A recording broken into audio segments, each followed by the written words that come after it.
SNAP recipients receive benefits in full. The northern lights are seen much further south than normal. Windows hides repair update under system recovery. Call of Duty Black Ops 7 released last night. UFOs, ETs, and Trump thinks he is a king. That and more coming up next.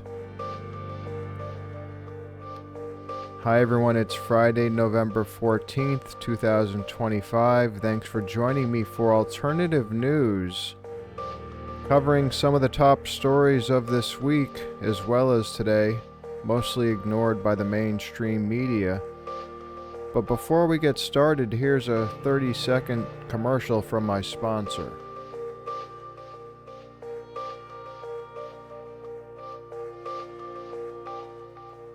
Dubby Clean Energy Drink Mix. Lots of different flavors, including a hydration blend with electrolytes. Whether you're working an overnight shift or driving long distance, no matter what the situation is, Dubby will keep you alert and awake. Dubby energy drinks are made in the USA, FDA approved, and contain no sugar, no maltodextrin, no artificial colors or dyes, and is gluten-free.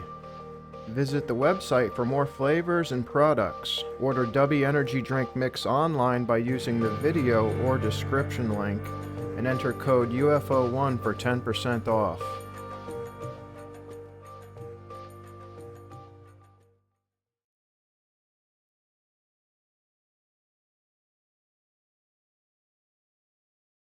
Thanks for joining us. I'm Kim Christensen. And I'm Kyle Clark. Appreciate you staying with us after the game. So now that the longest government shutdown in U.S. history is over, SNAP food benefits are going out to the roughly 600,000 Coloradans who received them. Some received their November payments today. Others are still waiting on benefits that have now been delayed for nearly 2 weeks. 9 News reporter Shalima Maharaj is here after talking with a nonprofit that's witnessed the struggle during this shutdown. Shalima. Yeah, they really have. Warren Village supports low-income single-parent families across Denver, and about 90% of the families that they serve rely on SNAP benefits. So the shutdown pushed a lot of people into a period of intense stress and anxiety and uncertainty. Now, CEO Ethan Hemming tells me that staff have heard from several families who say that their EBT cards were refilled this morning. Now, others received email notices that their benefits should be restored within the next day or two. For many, that news brings a huge sense of relief. The state says it is working to deliver 100% of the November payments as quickly as possible to the hundreds of thousands of Coloradans who rely on them. I mean, I think the ones obviously that got the funding onto their cards, they're happy and they're grateful and relieved and appreciative. And those who are waiting, I think, are cautiously optimistic. And I think they're in that mode of like some relief. And then how do we trust moving forward? Now, Ethan Hemming says the last few weeks have been a real test for just about everyone. They are seeing the affordability crisis from every angle. And right now, that wait list for affordable housing across their 3 locations is the highest it's ever been. And he says what they need most right now is consistent, reliable funding from the government. In studio, Shalima Maharaj, 9 News. That clip was from last night. By now, everyone has received their SNAP benefits in full, which a judge ordered Trump to do. I've been covering that court order, and I covered it last week in that show as well.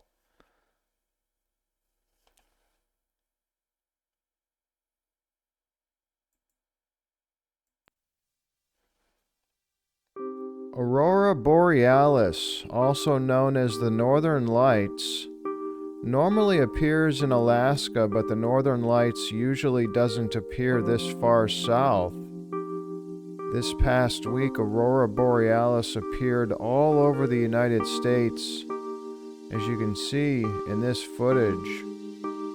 And it's really beautiful, I think, in my personal opinion.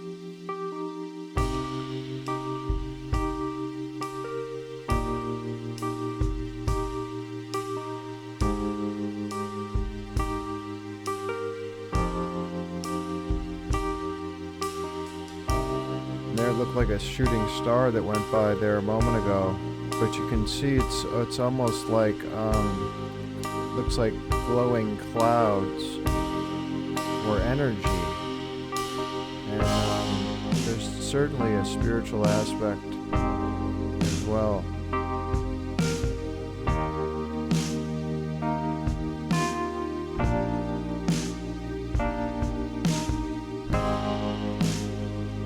Very colorful. Some of these you can see that's been sped up through a number of hours, or through the day or the night.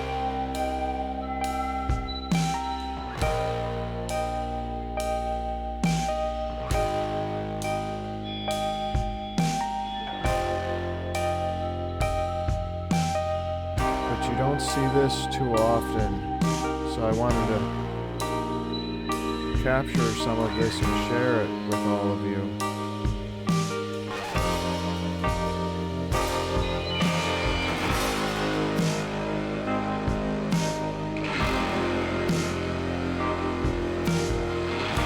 Different colors. Now in Alaska, normally it's that color there, the greenish color.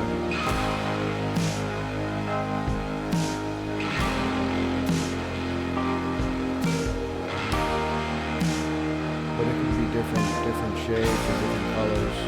You can see a bright pinkish, hot pinkish red there above that green, in between the two greens.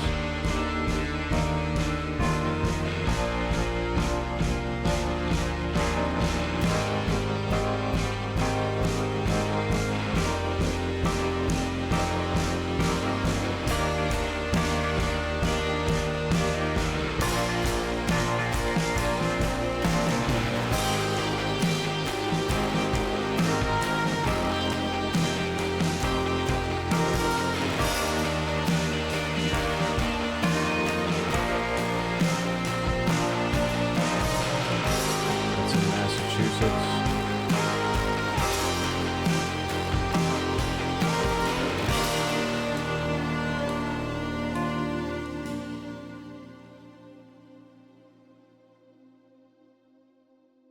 A lot of cool stuff there, and this is just about finished. Recent Windows updates in October and this month in November have corrupted the computers of millions of users. As I covered on the show a couple of weeks ago, Windows could admit this and put out a general update to repair the damage they did.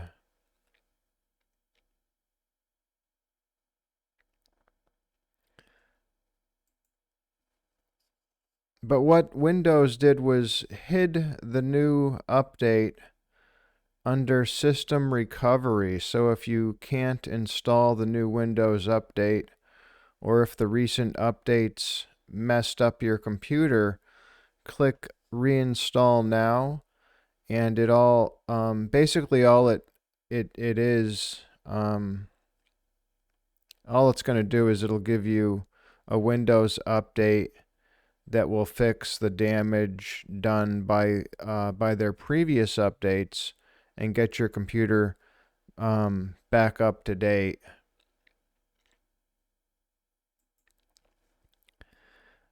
It only takes a few minutes, and you won't lose any files if you do that.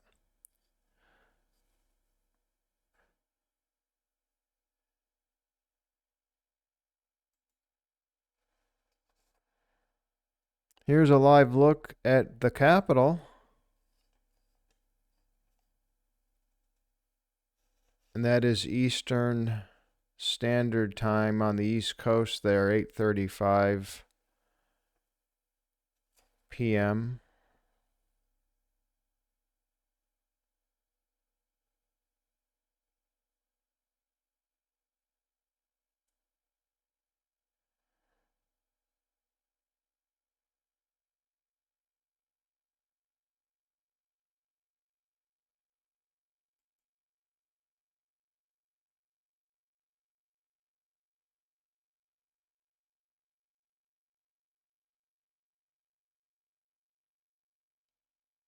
And I'm going to pull that away now.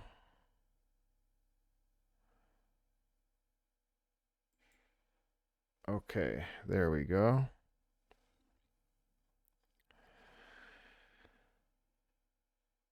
It's the second best selling video game franchise of all time after Super Mario.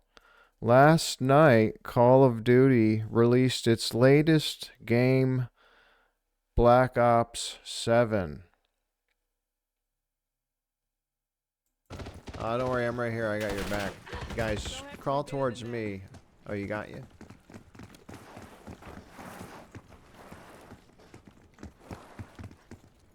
Oh, there's the next objective over there. I'm gonna take this guy down. Shot that dude in the face. Water treatment plant.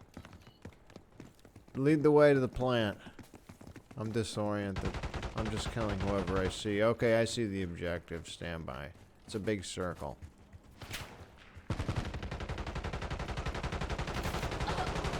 Drop that fool. Sit down. Kill everyone you see. Spare no one. We're gonna clear this whole place out.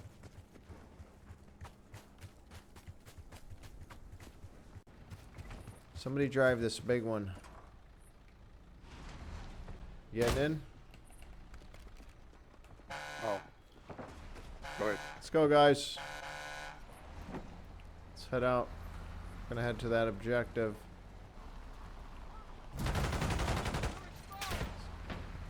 Careful. There is enemies behind us. I'm heading towards the objective over here. This is the objective right here, I think. This water tower. We got a little bit of cover here, don't worry. And last, the young elder had some interesting stuff to talk about this week regarding UFOs and ETs and stuff like that.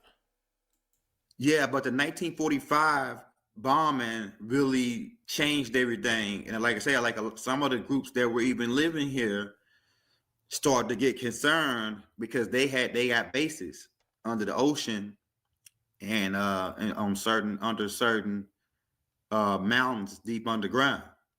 And so these extraterrestrials, it's like if your children found the matches, like a baby playing with a match or a baby playing with a gun. So humans were considered like babies to these guys. There's several different groups. We're gonna break down some of these groups on this tape. But these humans, some groups of extraterrestrials looked at humans like babies or children, and now they got a whole little gun. So let's take this gun. Let's get this gun from this baby, right? And the gun is the nuclear weapons, right? And that leads up to maybe 9 years after that or so. They actually had contact before that. They actually knew about the extraterrestrial contact in the early 1900s when they stormed in this cave during the Mexican Wars, and they came in contact with the Greys, right? Now there's several different species of Greys. There's about 70 different species of Greys. By now, it's probably more now due to crossbreeding and other species crossbreeding with them, like the reptilians and certain groups of insect extraterrestrials, right? And really, some of the Greys can be classified as insects because they, we'll get into that, but it's a group of extraterrestrials who might look like Greys, but they're not Greys. They call the Tarsissians. They are really ant beings. We already did a tape on them too, right? And they was here. They've been here, and people was asking me, "Oh, how did you get the information about the Tarsissian ant race?" That information is recorded by the Dogon and Hopi people. Mainly the Hopi people is the people that talk about these Tarsissian people or these advanced ant species and they resemble grays too, right? So grays are most likely from the future. It depends on how you look at time, right? They actually not from the future, but you can. It depends on how you look at time. The gray race was created about around maybe like 30 or maybe 50, between 50 and 30 billion years ago on Mars. At the time, Mars looked similar to Earth. Actually, Mars was one of the moons to a larger planet, which was Earth, a while back. I mean, well, billions of years ago. It was called Tiamat, and was maybe about 4 times bigger than what it is now, bigger than where Earth is now. And it had 11 moons. And like Venus was one of those moons. Mercury was one of those moons. Mars was one of those moons. And a lot of these planets, some of them were engineered, like Mercury, Mars. It was only 4 planets when this particular the original group came to the solar system. It was only 4 huge planets. Saturn, it was Saturn, Tiamat, another planet called Meldick, which got destroyed by Nibiru and knocked out of his orbit. But it was only 4 planets, and these other planets, some of them were engineered later, and then as the moons to satellites, is what some people refer to them as, to Tiamat. And that's that part. And we want to get into some of these clips, and the clips is gonna lead me into more what I'm trying to get at here. So let's roll some of these clips. Hey, Rob, hit that like if you're new to the channel. Hit that like, hit that subscribe button. You're on TV, man. Perhaps we need some outside universal threat to make us recognize this common bound. I occasionally think how quickly our differences worldwide would vanish if we were facing an alien threat from outside this world. And yet, I ask you, is not an alien force already among us? What could be more alien to the universal aspirations of our peoples than war and the threat of war? Okay, so you heard Ronald Reagan right there, right? In the 1980s, he came out, and Ronald Reagan definitely knew about the extraterrestrial connection. He actually is a descendant of these Aldebaran hybrid reptilians who came here in 1952, and then they start jump with Astral Command, with the help of Astral Command, they started jumping time and tried to start altering our timeline.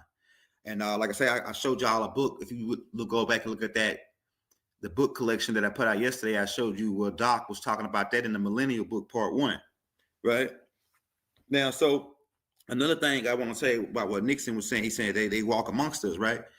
The reason why it's about maybe about 4 or 5 human races that the government know about, and a lot of reasons they don't want to tell you about these people is because at one point they say y'all probably wouldn't believe them anyway if they told you, hey, it's some like extraterrestrials is walking amongst us. They live in amongst us. They look like us. They can come amongst us and walk, and you wouldn't even be able to tell the difference, right? Unless you are a light worker and you can read the signatures, right? So there, that key point that some of these groups look human, and they always like to tell you about the Nartics, right? It's 2 Nartic groups.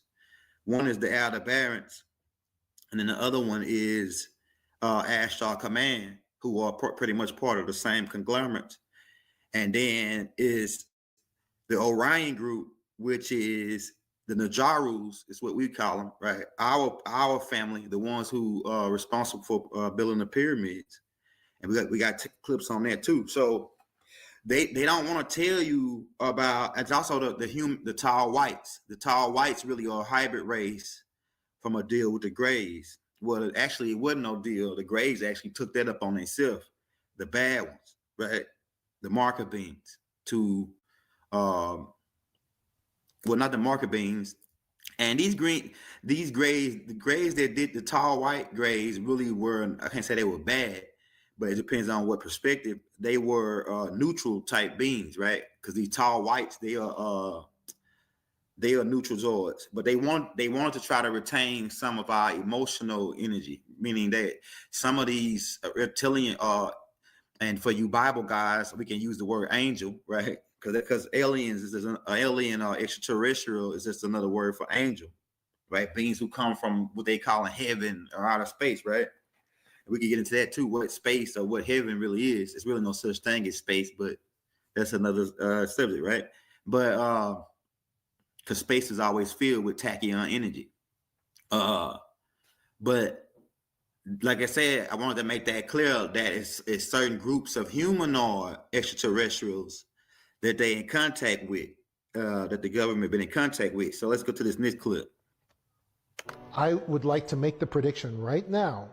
I absolutely believe this with every fiber of my being, that within the next couple of months to 90 days, there's going to be no more of these near misses.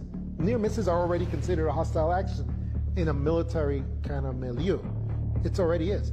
But what we're going to have is we're going to have direct military action from these UAPs, these Tic Tacs, which are of all shapes and sizes, by the way. And we will have a huge hostile action against an entire battleship or many airliners as well. Airliners, and we're going to see huge consequences from that because they have to do it at this point. Because people are losing interest in the UAP situation. They're seeing fraud artists like Elizondo and others that work with him as well, and people are just not impressed that much by these Tic Tacs and this 19. I'll tell you, that's dealing around with the 3-eye atlas thing, and pretty much what he's talking about is most groups of aliens won't attack us. Right? If we get attacked and they say it's aliens, it's most likely going to be an inside job of some fake alien type of agenda dealing with the global elites and the deep state, these shadowy government guys, right? These shadowy government guys got technology that they recovered or reverse engineered off of some of the crafts that they recovered. And they got this technology and they've been holding it from the public. So if they were to put it out and then you not knowing that, hey, it's government, this reverse engineered technology, right? You would think, oh, well, it must be aliens. And then so we should blame the aliens. And the idea is to attack, use this technology, because the deep state, or the dark shadowy government is getting chased off the planet. And so they want to pull their last fear monger tactic to try to get us to make deals with them, force us into deals, because they got to force us into deals. They can't do nothing unless we make a contract with them. And the young elder had that last interview there that he showed in that clip of John D'Souza, retired FBI agent D'Souza. John's a nice guy. I tried to get him on the show in the past to do an interview. He was a little bit busy. I'm going to try to reach out to him again. I could probably get him on the show. But I remember when John predicted, after Trump was president the first time, he predicted that Trump would be president again a second time. And what happened was, while Trump was president, Trump told everyone that their votes didn't count and that the election was rigged, which was bizarre because he was president and he was saying that the election was rigged for Biden, and then Biden ended up winning. And so a lot of people wondered, well, what happened? John D'Souza said that Trump was going to become president again. What happened? But sure enough, in time, look at today, Trump is president again. So I just wanted to kind of call that to mind, you know. I remember back when John was talking about Trump being president again. But now I can't play all of that stuff in its entirety. There will be links in the description for all of this stuff. When the agreement was reached, the Alien Society laid some requirements on our government. They said we would have to provide a suitable habitat for the beings that they would send here from their society. And they gave us some very specific instructions for it. The laboratory facility had to have 2 nozzles in the shower, one for water and one for enzymes.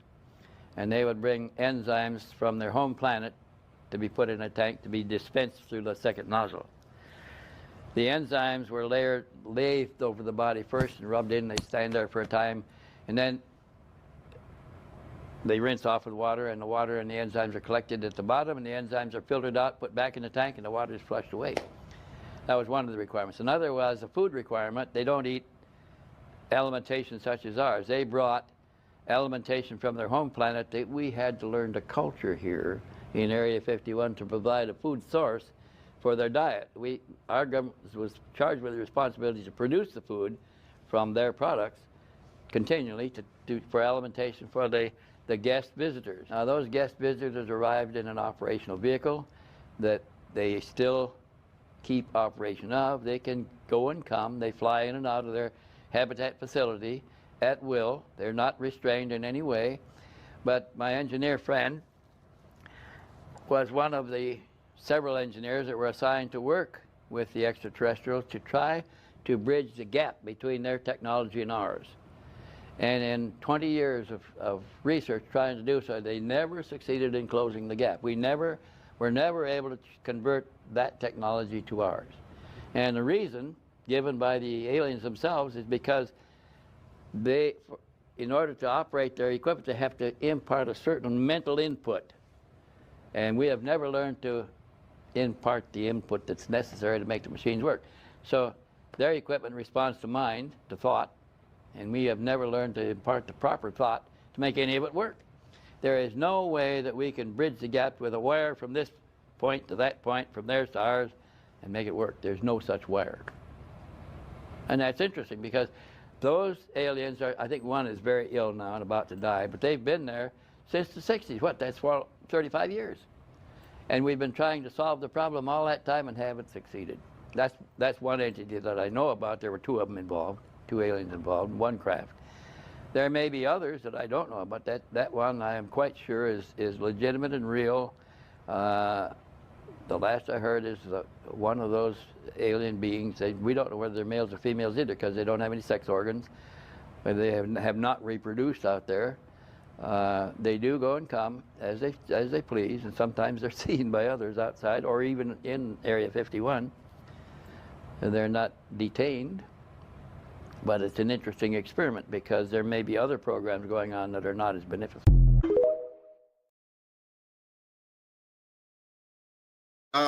He's talking about it was 2 projects that was going on. It's more projects that I'm gonna break down all the projects. I got a lot of them already broke down. One of them was called Project Aquarius. That was when they was working with J-Rod, who was from Zados. They referred to these beings as the Ebens, this one particular group. That group, the Ebens, are from Zados, but the main group, it's about, like I say, it's about 70 different gray alien races. But like I say, your government might know about 7 or 8 of them, right? They probably didn't visit Earth or some kind of way they didn't took pictures or met with them or recovered their crafts, right? From a crash or shot them down, right? Some of because they got the government. Since Ronald Reagan made that statement, actually he had it before that. They had it during when Eisenhower had the meeting with the at Dulce Air Force Base. I mean, it was at Edwards. When he had the meeting at Edwards, 1954, they actually had direct energy weapons then to shoot these crafts down, right? And they had them. They had drone technology at Edwards Air Force Base in 1954. They had the UPA technology. They were using it in 1954 with lasers attached to it, and they used that to shoot some of their crafts down during that time, right, during the 60s and 70s. And then when Ronald Reagan came along, they said, "Oh, we're gonna start putting some of these laser weapons on the satellites," right? And then it was under the disguise of missile defense, but it really was to protect themselves from these off-world beings, right? And so Project Aquarius was where when they recovered injured, one of them were injured, I think, and two were dead or so.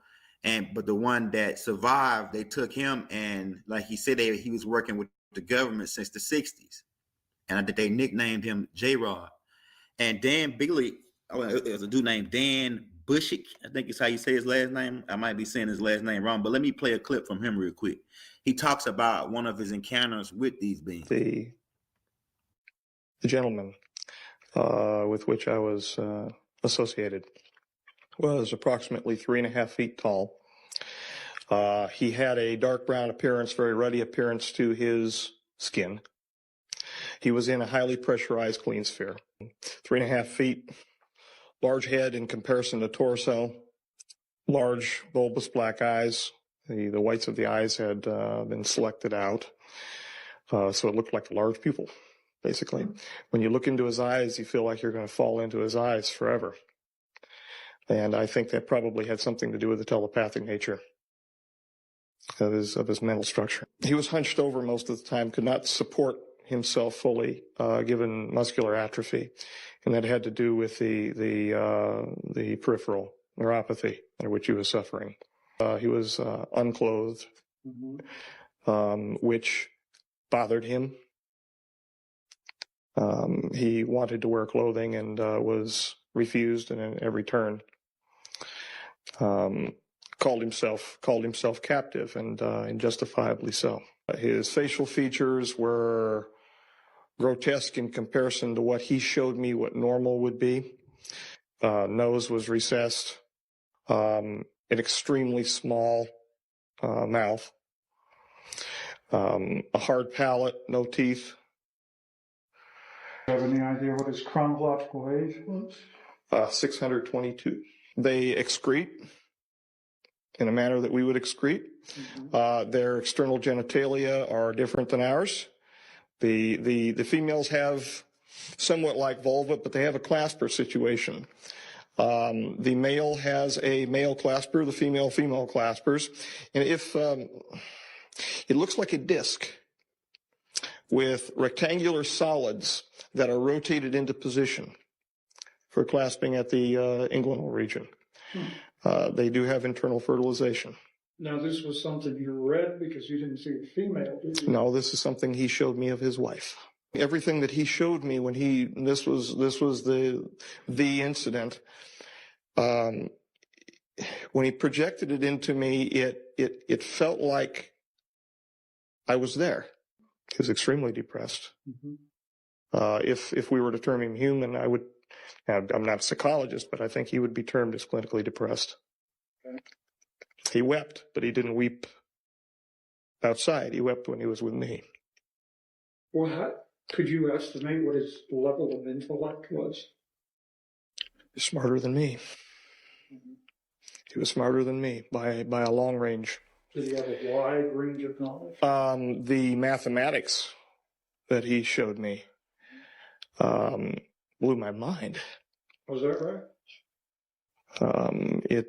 He showed me concurrently not only the equations for the rule of nines, but he also did so diagrammatically, and he did so with three-dimensional, like a VRML system, where I was watching cubes come together. Highly evolved, highly intellectual, highly repressed emotionally.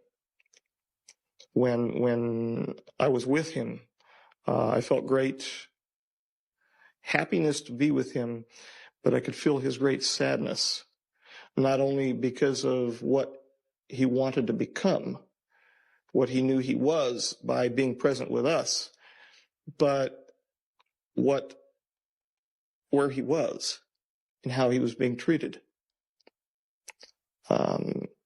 He was not part of the group that has to be catered to involving the T9 treaty that was just signed. He wanted to help. He was willing. When I went in, for God's sakes, I took well over, nearly 300 individualized aspiration samples from his neurological system. He would hold his arm out for me to take them. There was no pain medication. And whenever I would fire the introduction system to remove the sample, it was an aspirative avulsion system, he would cry, and then he would just stand there and look at me. And that was Dan Burrish in that last clip there of the gentleman wearing the glasses, who was describing working at Area 51. Again, his name is spelled Danburisch.